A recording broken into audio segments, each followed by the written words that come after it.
நான் தூய ஆட்சியை தருவேன், ₹1 கூட யாரையும் திருட விட மாட்டேன், ஏற்கனவே திருடியவர்களை தண்டிக்காமல் விட மாட்டேன் என்று திரு முதலமைச்சர் விஜய் அவர்கள் சொன்னது எனக்கு உள்ளூர மகிழ்ச்சி அளித்தது. குறைந்தபட்சம் ஏற்கனவே திருடியவர்கள் மாட்ட வேண்டுமா இல்லையா? அந்த திருடர்களை பிடிக்க வேண்டிய ஒரு துறையின் இயக்குனராக, ஊழலின் ஊற்றுக்கண்ணாக இருக்கக்கூடிய திரு அருண் அவர்களை கலைச்செல்வன் அவர்களின் பரிந்துரையில் தான் இந்த அரசு நியமித்தது. ஏன் திரு அருண் அவர்கள் அந்த பதவியில் தொடரக்கூடாது என்பதற்கான மேலும் சில காரணங்களை அடுக்குகிறேன். நண்பர்களே, நான் லஞ்ச ஒழிப்புத்துறையில் 18 ஆண்டுகள் பணியாற்றிவேன் என்பது உங்களில் எல்லோருக்குமே தெரியும். ஆலந்தூரிலே உள்ள லஞ்ச ஒழிப்புத்துறை இயக்குனரின் அலுவலகம் இருக்கக்கூடிய அந்த மாடியிலேயே லஞ்ச ஒழிப்புத்துறையின் ரகசிய பிரிவும் இயங்குகிறது. ரகசிய பிரிவு என்றால் தமிழகம் முழுக்க ஊழல் தொடர்பான அந்த கோப்புகளை எல்லாம் பரிசீலனை செய்து ஆய்வு செய்யும் பிரிவு. ஒரு 40-50 பேர் அங்கே பணியாற்றுவார்கள். ஒரு பெரிய ஹாலு. இந்த எண்டில் கான்ஃபரன்ஷியல் பிரான்ச் இருக்கும், இந்த எண்டில் டைரக்டர் ரூம் இருக்கும். இங்கேருந்து பார்த்தீங்கன்னா அந்த எண்டு தெரியும்.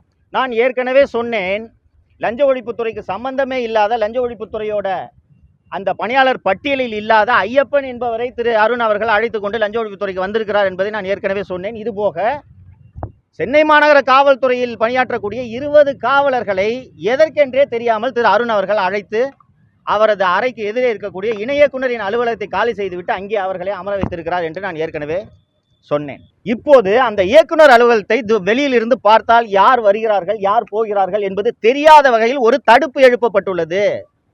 லஞ்ச ஒழிப்புத்துறை இயக்குனர் என்பவர் ஒரு additional DGP, is a public servant, is an officer. அவரை யார் பார்க்க வராங்கன்றதை தெரிஞ்சா என்னங்க, இதில் ரகசியம் எதற்கு இருக்கு, என்ன இருக்குது? ஆனால் திரு அருண் அவர்கள் ஏன் இந்த தடுப்பை எழுப்பினார்? ஏன் லஞ்ச ஒழிப்புத்துறைக்கு சம்பந்தம் இல்லாத ஐயப்பனை வைத்திருக்கிறார்? ஏன் லஞ்ச ஒழிப்புத்துறைக்கு சம்பந்தம் இல்லாத சென்னை மாநகர காவல்துறையின் 20 காவலர்களை அங்கே இப்போதும் வைத்திருக்கிறார் என்பதற்கான காரணம் தெரிந்துவிட்டது.